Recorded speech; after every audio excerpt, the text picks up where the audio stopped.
Okay, so we're spending some time here in the why. And I want to help you part ways with the why.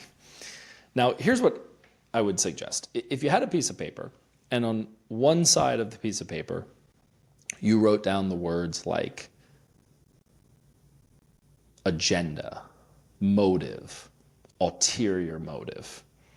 I think you'd agree that a person that has an agenda or a motive or an ulterior motive is not comfortable to be around, right? You can just kind of feel that they're trying to get one over on you, or they're trying to coerce you, or make you their puppet, or just, it's not a good feeling, right? You might call it that like used car salesman.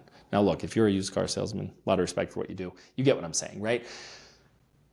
Now, those same exact words that have those negative connotations, couldn't you, on the other side of the paper, put words like mission, cause, purpose? And you go, well, those are great words. Of course they are. But are they that different than having a motive? Being purpose-driven? I think these words are the same. I think we've just put them in different sides of our mind so that we can live with them. Here's the point. When you're leading with who, and at the core of it, you're genuinely existing with people, and you're not trying to just drive a mission or drive an agenda, you invite people into a relationship in a way that voluntarily, on their own volition, with great conviction, they may just enter that why with you. So let's look at the rest of this illustration together, because some really cool things happen when you take the who and you put it at the center, you put it at the core. So here what I've done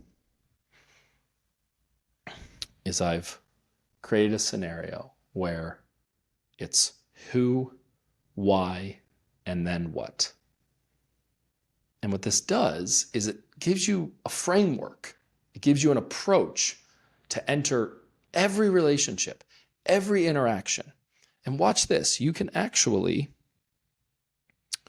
really color in the framework to the point where there's power in the different pieces and parts. As I like to say, when you put the X's and the O's together, the hugs and the kisses, this part here and this part here, I'm doing it upside down, so it's messing it up, but you'll get the point. Look what happens here. A megaphone, or as I like to call it, the golden megaphone, appears. And now what you're doing, like a megaphone or like turning on a flashlight, is first and foremost, you're being bold and clear and concise as to who you are, for the purpose of attracting other who's, other people that share those values, that share that identity. And I'm not talking about birds of a feather flocking together, because interestingly enough, when you lead with who, you'll have a really diverse group of people. They'll show up differently externally. Their make and model will be different because their values are the same. And then you start thinking, I'm going to build a circle. I'm going to build a group. I'm going to build a team. And I'm going to keep the discipline to not even worry yet as to why we are a team, what our purpose is, what our cause is. You're going to build relationships. You're going to get to the core. And what will happen is you'll start to synthesize, amalgamate, integrate. And together you can decide why you exist, why this mission matters so much. And then when you keep it limbic, now you're energizing the decision-making part of people. And they engage differently because they go, man, this matters to me. This is something that I can, hang my hat on, something that I can wave a flag for, or plant that flag, or hang my shingle, or just, I'm in, let's go. What are we going to do? And you go, well, let's figure it out together. Here's the other thing that's beautiful about this. if you're not defined by your what, you reserve the right to have all kinds of whats. And people go, well, yeah, I didn't become your client. I didn't join your organization because of what you do. Heck, I didn't even get involved because of why you do it. I got involved because of who you are, and even more because of who I am, and the connection, the alignment thereof. A great way to not do this was Dell computers. Dell got so defined by their computer, their what, that we wouldn't accept as the consumer that they could be anything other than a computer company. Apple, however, they led with who.